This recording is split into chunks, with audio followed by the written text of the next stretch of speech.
So Vayishlach is kind of a juicy portion. We've got Jacob is preparing to meet his brother.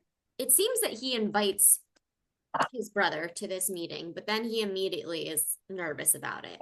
So he sends most of his family like across a river to a separate camp, and while he's left behind, he wrestles with someone, maybe. Then they have a lovely meeting. They offer each other a lot of gifts. It's unclear to me actually if they exchange any gifts because they're both like, no, no, you take these things. No, I couldn't possibly. No, you. And so I'm not sure that anybody walked away with anything or any additional people that they didn't come into that meeting with, but they offer it to each other. And then they go their separate ways, and Jacob continues on, settles this land he named Sukkot, which is fun,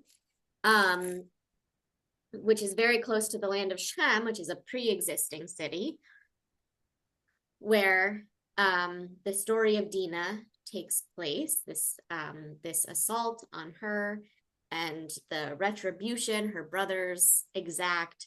It's all pretty terrible and vague. We can talk more about that if that's where you want to go. And then again, they continue on. So we talked last week a little bit about whether or not Jacob knew Rachel took the idols. In this portion, after this thing happened with the people of Shem, he says to everybody, rid yourselves of the alien gods in your midst, purify yourselves and change your clothes. We're leaving. And so again, I'm going to finish summarizing. We can come back to this if you want. But my question is, do we think he has figured out that Rachel has these idols? Or is he pinning this on like the servants who have not declared themselves to Adonai? Or does he not really think anything necessarily, but he's just like, something bad has happened. And so, like, just to cover my bases, I'm going to remind you that my God is the real God who's taking care of us. And so if you still have anything else, get rid of it now. We're going back to Bethel, to this place where God first appeared to me. So they do that. And the God reiterates that Jacob is Israel now. The name that he is given by whatever he wrestles with. He puts up another pillar of stone, which I thought he had done when he first names the place Bethel, but maybe he hadn't. Maybe the stone pillow thing is what I'm thinking of. And he just declares the place is holy. So now he sets up an actual altar. And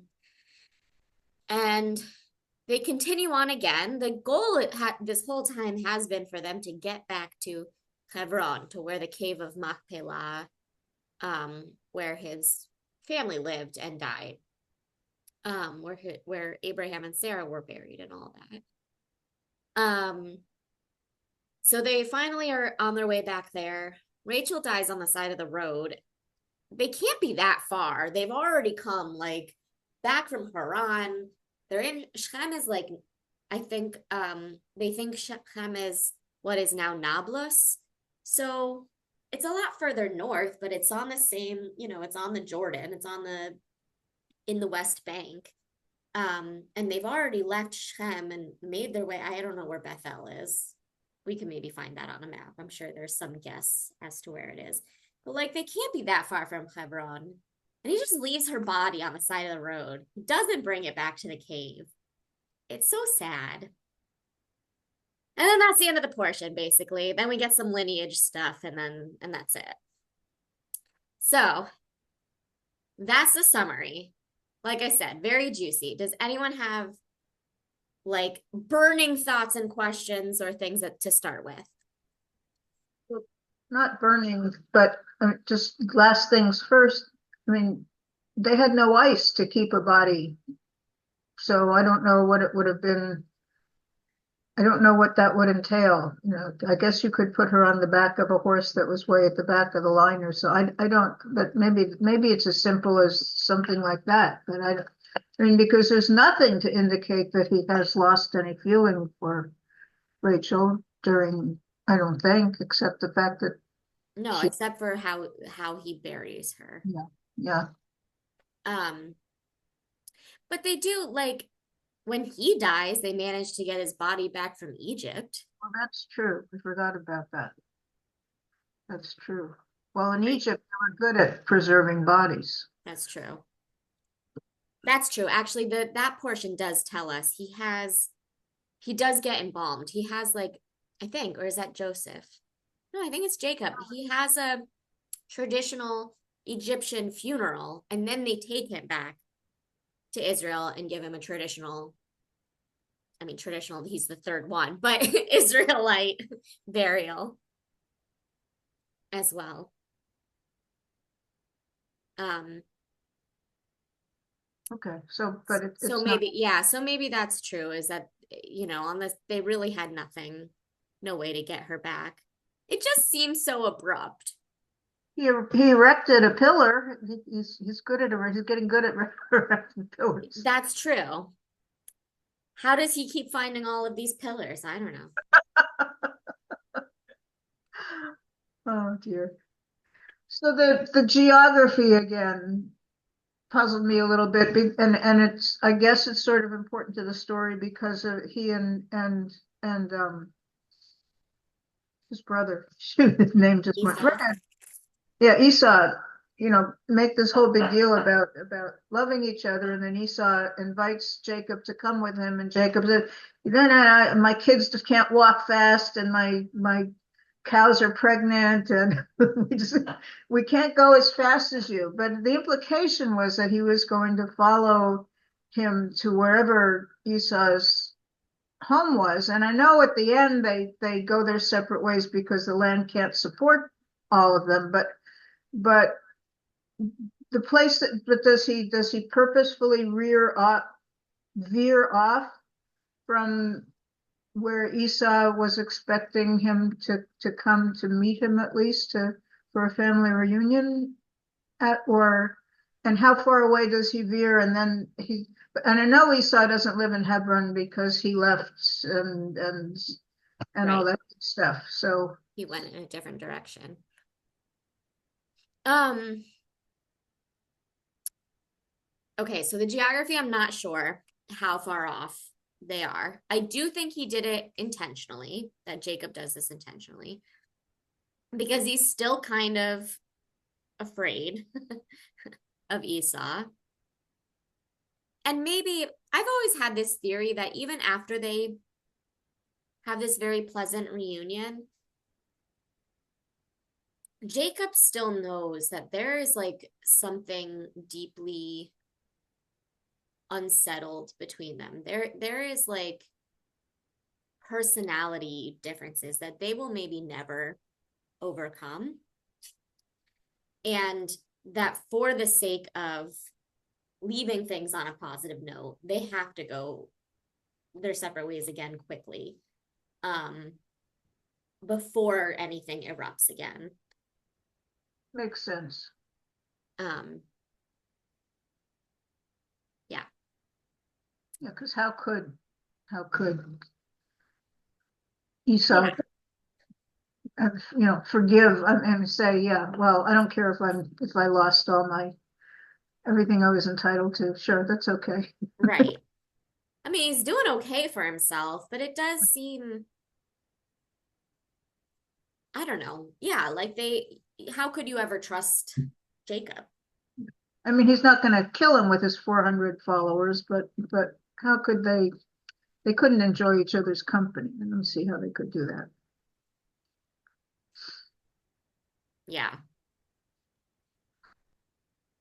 I thought it was interesting when he sent was it the first message that he sent to Esau, and he talked about, or when he talked to him, something, he talked about all his servants and all his cattle and all his sheep, but he doesn't mention that he has 2 wives and 11 children in his listing of everything that he had.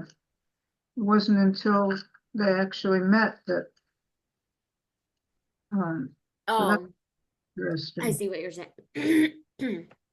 Before, yeah. Well, I think so. The excuse me. The rabbis say, I'm looking for that section now just Yeah. to be sure. But um the rabbis say that this is like he's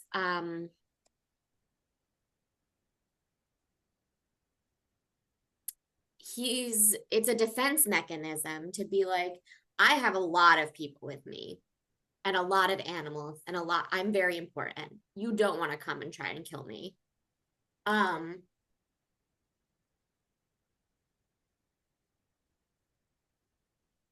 yeah, and maybe there's a little bit of like bragging to it, but I feel like that would not serve him to brag for its own sake because right, he shouldn't, I don't know, like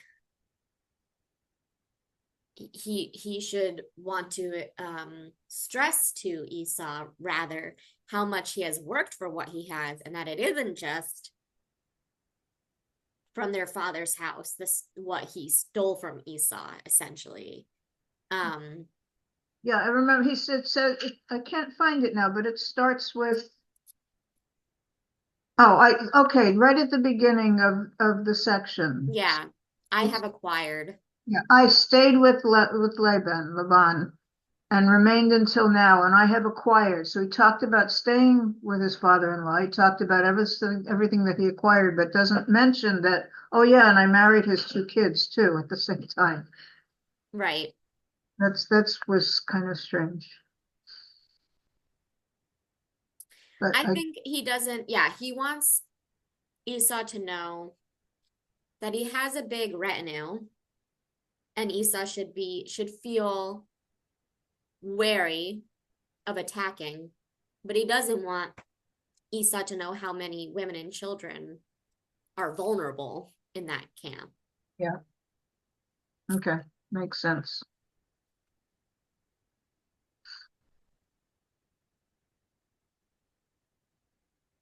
Up until the last, the rabbis really continue to be very hard on Esau.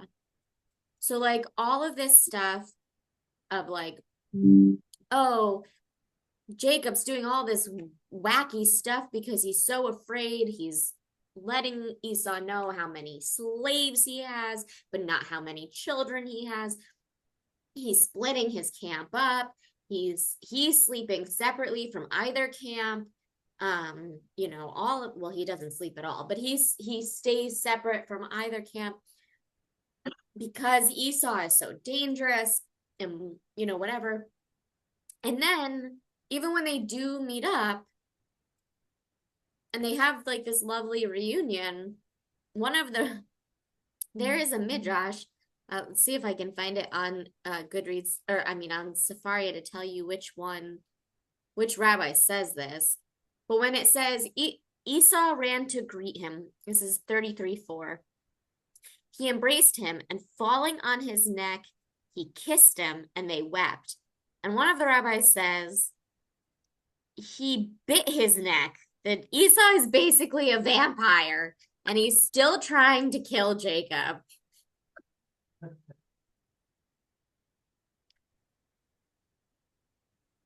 That's a stretch, boy. I mean, falling on how does the Hebrew read on that? Because that's a very idiomatic English phrase, falling on his neck. People read that in romance literature that they do that kind of stuff, and it's very clear what it means. There's no need to stretch it into vampiric, but I don't know how the Hebrew reads.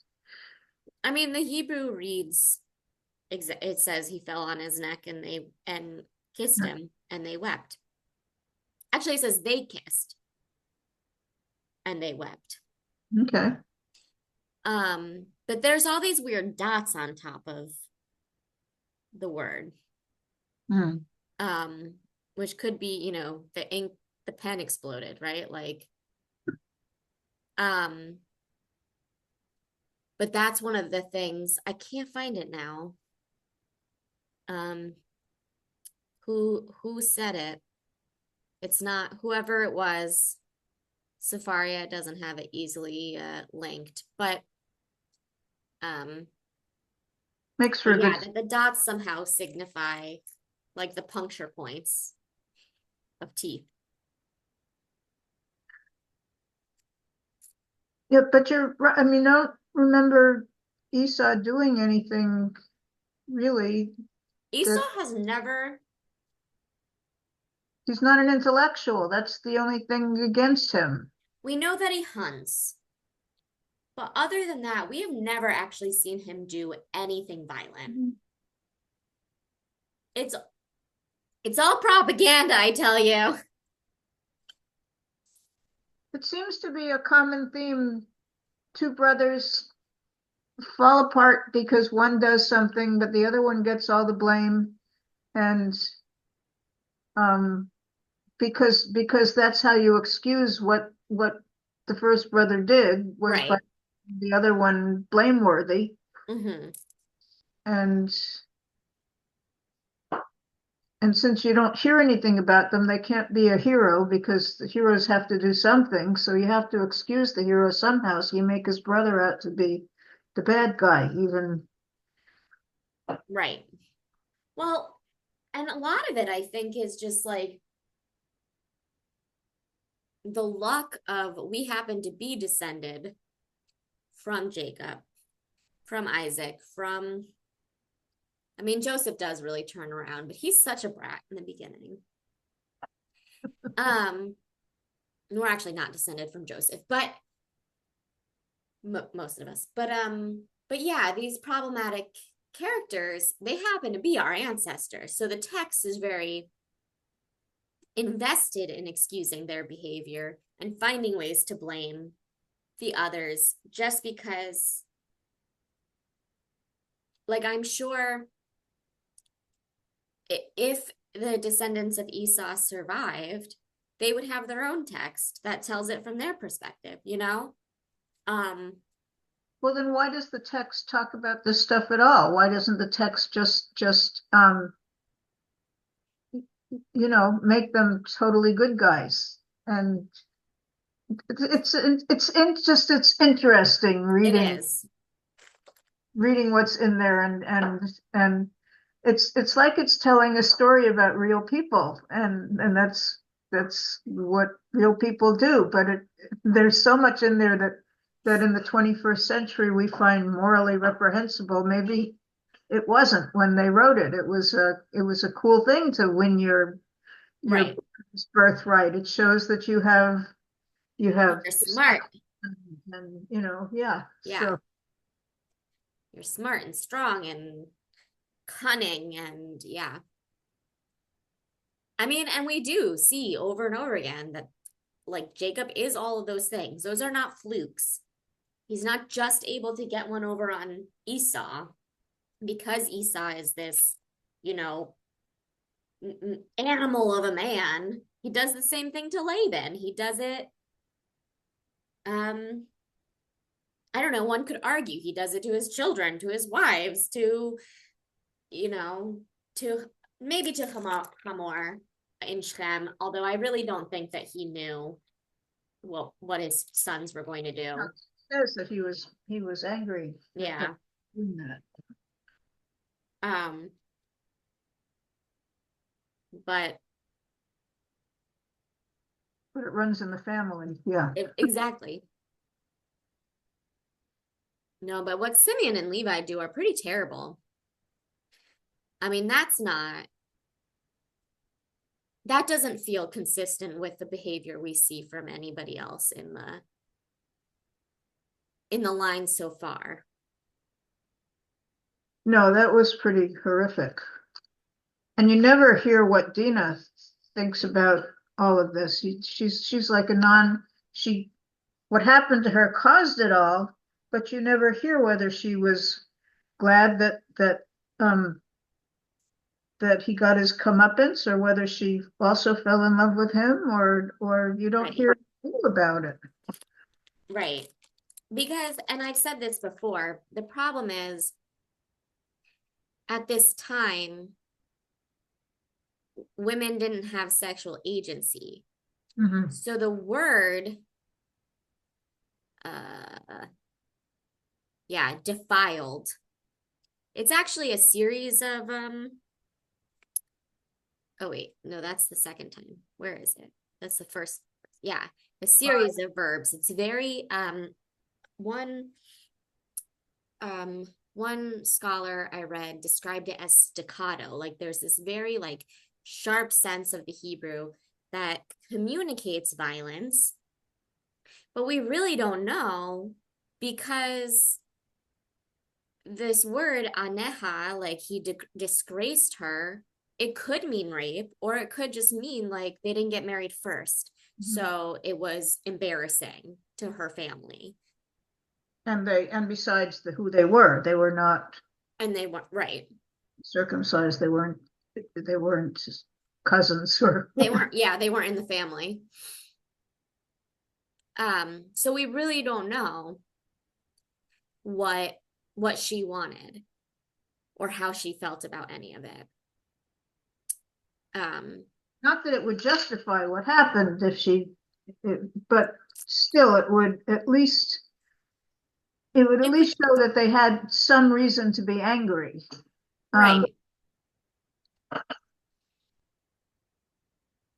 There's a parallel to this too in is it the end of Samuel 2 or is it the beginning of Kings? I get that. I always think Kings starts much earlier than it does. So I think it's the end of Samuel 2. David is still alive. When Amnon rapes his sister Tamar, his half-sister, and she goes and hides in Absalom's house, and he like takes care of her, and then he uses that as an excuse to like wage war on all of his other brothers. And he like he very explicitly says like because of what Amnon did to Tamar, but he's doing it to all of the other brothers, not just Amnon, because really what he wants is to be the heir to the throne.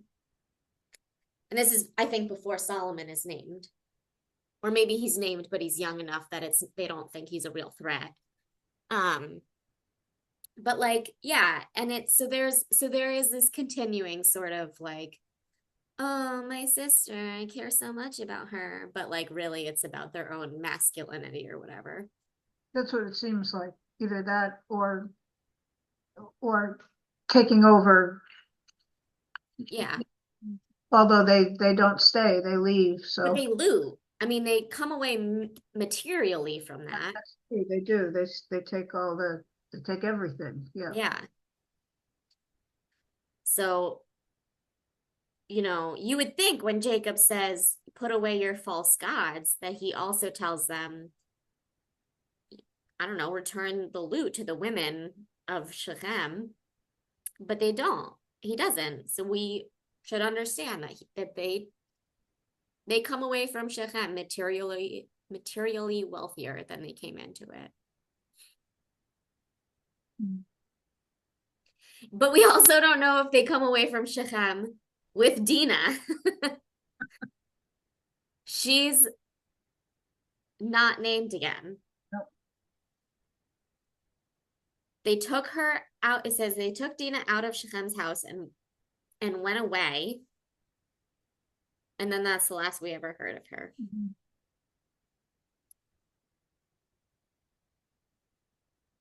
It's all very, very suspicious. And then it says, and then the way it says the other sons came upon the slain, like, oh, look what I found. And Right, right. They lead, so Simeon and Levi lead the charge, but then the other sons are clearly like, all right. Right. How did they come upon the slain and plunder the town? They clearly knew what was happening. and I guess if this could be a sort of a prequel to what they do to Joseph, that they they haven't changed in Right. years that have Yeah, to grow up. that's true. And in the Joseph story, we don't really know who the ringleader is, but we do know that Judah and Reuben are the only two that express any reticence. So you could read into that Simeon and Levi continue to be the violent ringleaders. So maybe it wasn't all of Joseph's snooty intellectual, maybe it was just Mm-hmm. it's a two-way street. And yeah, that was a hard thing to read. And you think about strangers read strangers, about non-Israelites reading that chapter, and how the light it throws on it. It's not Yeah, pretty. no, it's not. Have you read The Red Tent, Debbie? Yes, Okay. years ago. I don't remember much about it, but I remember liking it very much. And it's a very neat midrash. Yes. It is. I like it a lot. And it's got its criticisms. There are feminist Bible scholars who think that um, painting Shem and Dinah as a romance is problematic. But I think, like the Hebrew is sparse enough that I don't think we can say for sure it wasn't. I mean, you can say that about any of the pages that we've read or will read, that there's there's reason for midrashim, because there's no detail, and one is as good as the other, and Right, as long as it doesn't negate anything that came before or after, as long as it's paying attention, it's right. who's to say. um Yeah. like that, the part about the wrestling match. Yeah.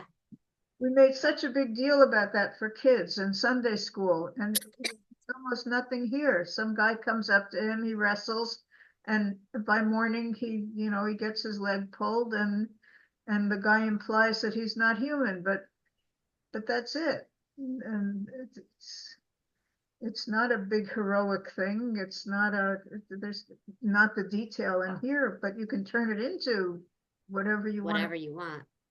It is so weird when you look at the text itself. Jacob was left alone, and a figure wrestled with him until the break of dawn. Like, where did he come from? It doesn't even say like a man approached him, or he came upon a man and they wrestled, or like Right. he's alone and then he's wrestling. Like, what? Which is why one of the popular well, I don't know, one of the explanations I hear repeated still today, is that he's wrestling with himself, with his own conscience. There's also a theory that he's wrestling with Esau, the vampire who bites his neck, and that's why he has to go at the break of day because the sun will burn him. That's an interesting thing. Vampirism aside, that is an interesting that Esau knew that he was coming. He could see all the splitting up of the camp and all, but he didn't want to attack him with the 400 men that he had. But he had this thing, and he had to duke it out with him. So he falls upon him in his sleep, and he wrestles with him. I Yeah. like. Yeah. Gee, I wonder if Anne Rice has heard about all this. What did David say? Wonders if Anne Rice has heard Oh, about. You write a book around it. She could write a book around it. she's not still alive, right? I think she passed away a few years ago, yeah. But somebody could write one in her name. Somebody could write one, yeah. Do that anyway. There's a lot of, there's a lot of very like Catholic influenced horror and vampire stuff. I feel like it's time for some good Jewish biblical midrash vampire stories. I know zombies are in now more than vampires. You'd have to, because it runs in cycles. In cycles, yeah, yeah.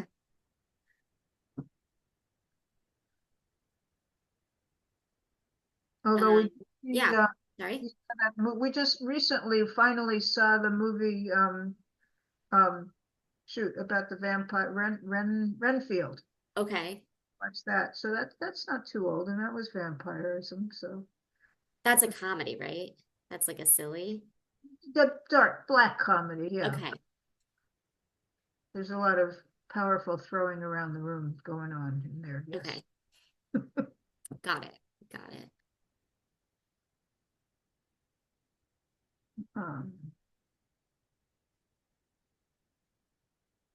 I do like Go ahead. at the end of the wrestling scene. I mentioned this back when we did Noah too, and the story of the Tower of Babel. I love when the Bible says, and that is why to this very day, blah blah blah. So we get another one of those little tidbits. That is why the children of Israel to this day do not eat the thigh muscle that is on the socket of the hip, since Jacob's hip socket was wrenched at the thigh muscle. Yeah, I got that. I guess that makes it so in the days of sacrifice. Does it talk about that at all? Is that portion of the sacrificed animal designated as holy to be burned up, or just does it talk about that at all? Yeah, presumably I would have to look at the Leviticus sections that talk in detail about chopping up animals. A lot of it's not super detailed. Like this, like kosher law is much more fleshed out beyond what animals are and are not kosher. A lot of the like shechting laws is really more fleshed out in the in like rabbinic codes in like early medieval period. So this is obviously this is biblical, but a lot of the stuff, if you like ever look at a picture of a cow and it will show you what cuts are kosher and not kosher, a lot of that is rabbinic. But I'm sure Leviticus must mention when they're dicing up the cow for sacrifice, and this piece the priests get to eat, and this piece goes back to the person who brought the sacrifice and whatever. That section must be part of the burnt offering if nobody's allowed to eat it. Hmm.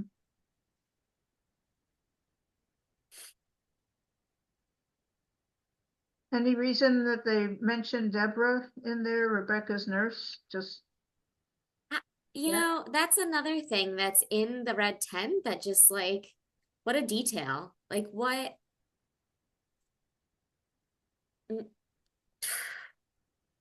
I guess to remind us that that's still, I don't know, that they're getting closer to home, maybe. Although, but then again, so then if Rebecca's nurse is here and buried here, and Rebecca's buried at Hebron, why is Rachel not buried at Hebron? and why is Deborah even with them? she was Rebecca's nurse. Rebecca Well, didn't. right. That's I guess I was assuming that she wasn't with them, Okay. That's that just, she was just by the buried way, there. back in Hebron, this is happening. Yeah. Okay. But then buried back in Bethel, right? So Oh, here, that's let's right. see, can we Yeah. look biblical Bethel up? Can we find Jacob's dream? Okay. That map has it very close to Jerusalem. That seems I want one that also shows where Hebron is. Here we go. Okay.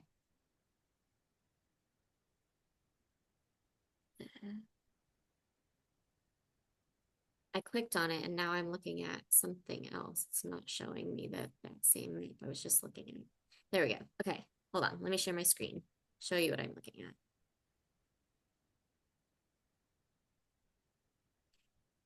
Zoom has moved things around. Okay. All right. So here is Bethel. Here is Hebron. So the cave of Machpelah is in Hebron, where Rebecca was presumably still living. Ramah is not on this map. But it was on one of the other ones where on the land that it doesn't say in this section, I don't think. It doesn't specify that Rachel died in Ramah, but in Jeremiah, there's a section, a verse about like the exiles, and it says, "A cry is heard from Ramah, Rachel weeping for her children." And so we assume, when it says she died on their way, that that she died in Ramah. So that's it's a little north of Jerusalem. So it's up here. So that's where she died. So if Deborah's Rebecca's nurse, Deborah, was still serving Rebecca, but buried up here. And Rachel died here, but couldn't be buried down here. I don't know. I'm just saying. Suspicious. Right. And Rebecca's still alive at this point, or I can't.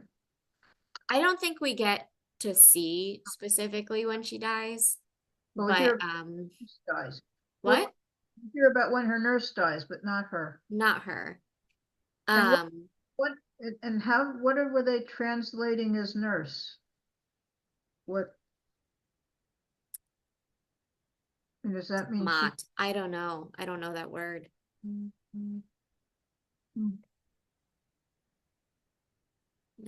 Guess it's a Oh no, Menaket.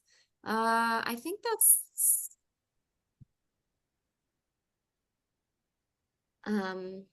related to maidservant, but I'm not 100% sure. Rashi says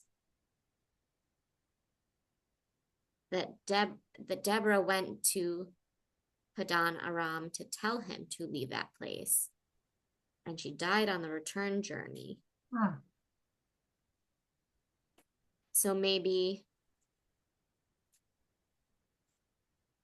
I don't know.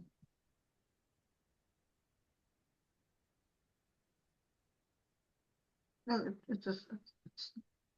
it's only important because it's there. I mean, it's Right. It's I don't know, it's interesting. mourn for his righteous mother who had loved him.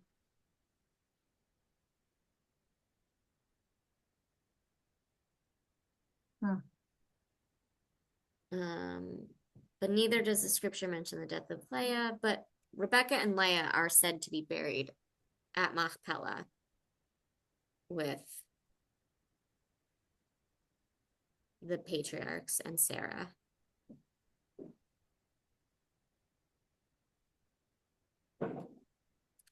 Scripture mentions Rebecca's death by illusion, connecting the matter with her nurse.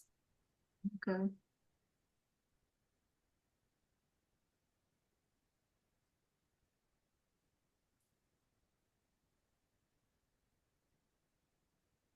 Oh, it's not such a surprise that they'd mentioned the father's death and not the mother. I mean, that seems to be the way things go anyway.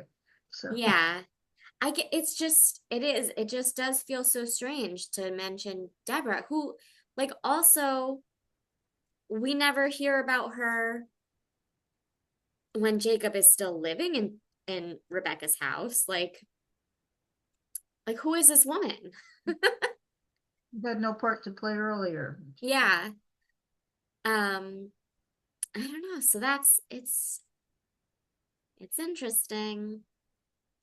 But in I think in Red 10, she's like a vibrant messenger woman, and I don't know, they really do, they give more character to that line, more backstory. We should maybe make that a book club book because probably most people have read it, but probably most people read it years ago. A long time ago, yeah.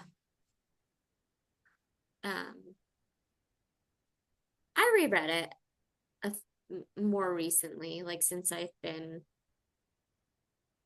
here, um, in Virginia, but even that's been over 5 years. I don't know when I last read it. Yeah.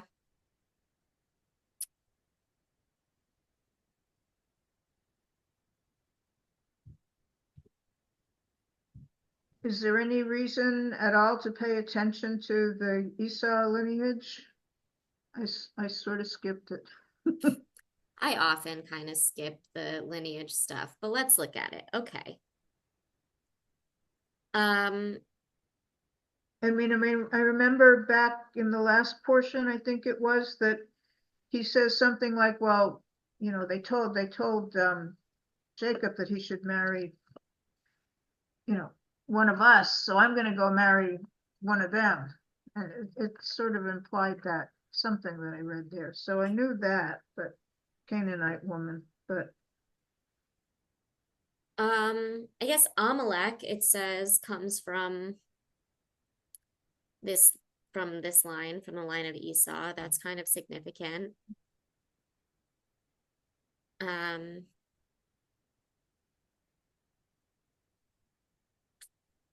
a lot of these, it's hard to tell because some of these names we see again, but they're clearly not related. Like Korah is here listed as one of Esau's children, but Korah later is from, he's a Levite, so clearly different Korah, like not related. So I'm generation. not sure if we're supposed to understand this Amalek to be the same predecessor, is that the word I want? Ancestor to the Amalekites that attacked the Israelites in the desert. The ultimate evil Amalek. Like I'm not clear on that. Ruel also is one of the names that Jethro has in Exodus. Not sure if that's supposed to be a callback to this, one of the descendants of Esau. So it's all kind of unclear. Some of these names are places in Israel. So like that's cool that like, oh, Lotan's sister was Timnah. Lotan and Timnah are locations in Israel that are very close to each other. So maybe that's where they settled. And then there's a Saul, but I don't see how it would be related to. Right. No. For sure not. I guess the names don't have to. And I know the name Mehetabel, but I think it may be not from this. I think somebody in some story someplace is Mehetabel. I think. Yeah, that name doesn't sound familiar to me. So I think one thing that is significant, I guess, is how much they keep saying Esau, that is Edom. And that becomes more significant in rabbinic literature, that Edom, well, even in the prophets, that'll come up a lot. The Edomites did this and they did this and they whatever. So understanding that like lineage and how that, family dynamic continues through our descendants and all that, just like with the Ishmaelites. But then in rabbinic literature, just like Ishmael then becomes a stand-in for Islam, the Edomites or Esau, Edom, whatever, becomes a stand-in for Christianity and like the Crusades and stuff. So okay. So, okay. So, I mean, the authors of the Bible don't know that, but that is like when they keep saying Esau, that is Edom, that becomes significant later. Okay, because Jesus is a descendant of David, right? Right. But that's a not lot of the Christians that oppressed the Israelites weren't Jesus's disciples. They were the pagans that converted. They were the Romans, Right. Yeah. Okay.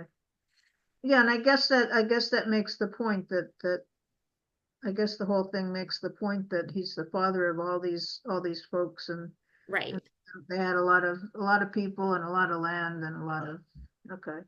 Yeah. And So power, right? Like we see like someone's a king already in the Midianites yeah. and the Moabites and the whatever, I don't know. So Okay. yeah. It would be interesting. I'm sure someplace like Torah, I forget again if I want to say Torah.com or Torah.org. No, it's Torah.org is the more, no, neither of these look right.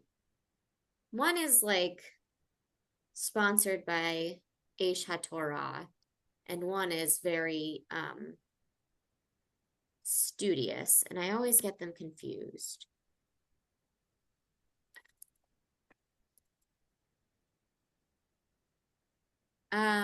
Anyway, one of these like biblical scholar type websites, I'm sure has articles on this lineage and how to understand like the geography and how this maps onto this and whatever. Because like Taman being, no, now I lost it. One of these children was named Taman. And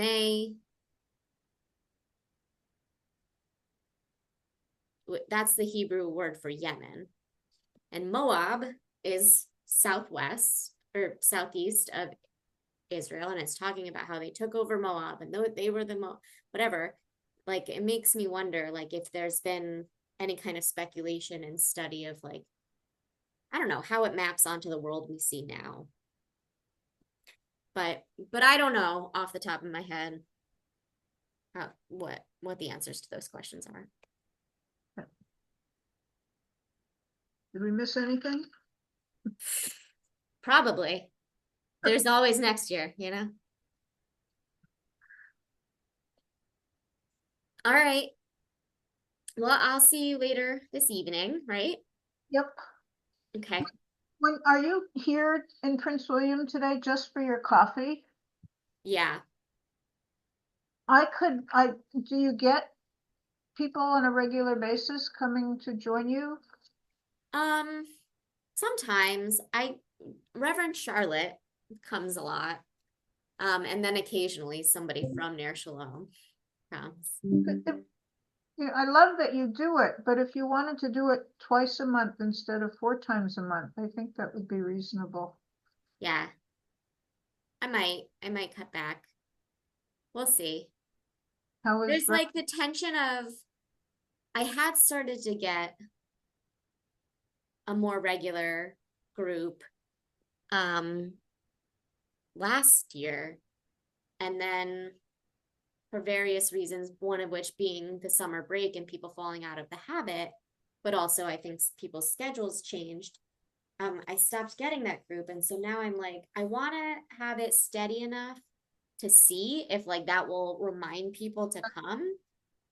But then at what point is it like, okay, well, no one's coming, so I'm doing this. It's good of you to do that, because you're right. If people, they don't have to say, oh, what Thursday is this? Is it, and I Right, guess later hour, you're hoping to catch somebody coming off the commuter train, right. or something like that. So thank you for trying, but I'm, just when you feel like you've reached the point, Yeah, feel free to cut back, I guess is all I'm saying. yeah. I will. I will. Okay, All see right. you. Thanks. See you later.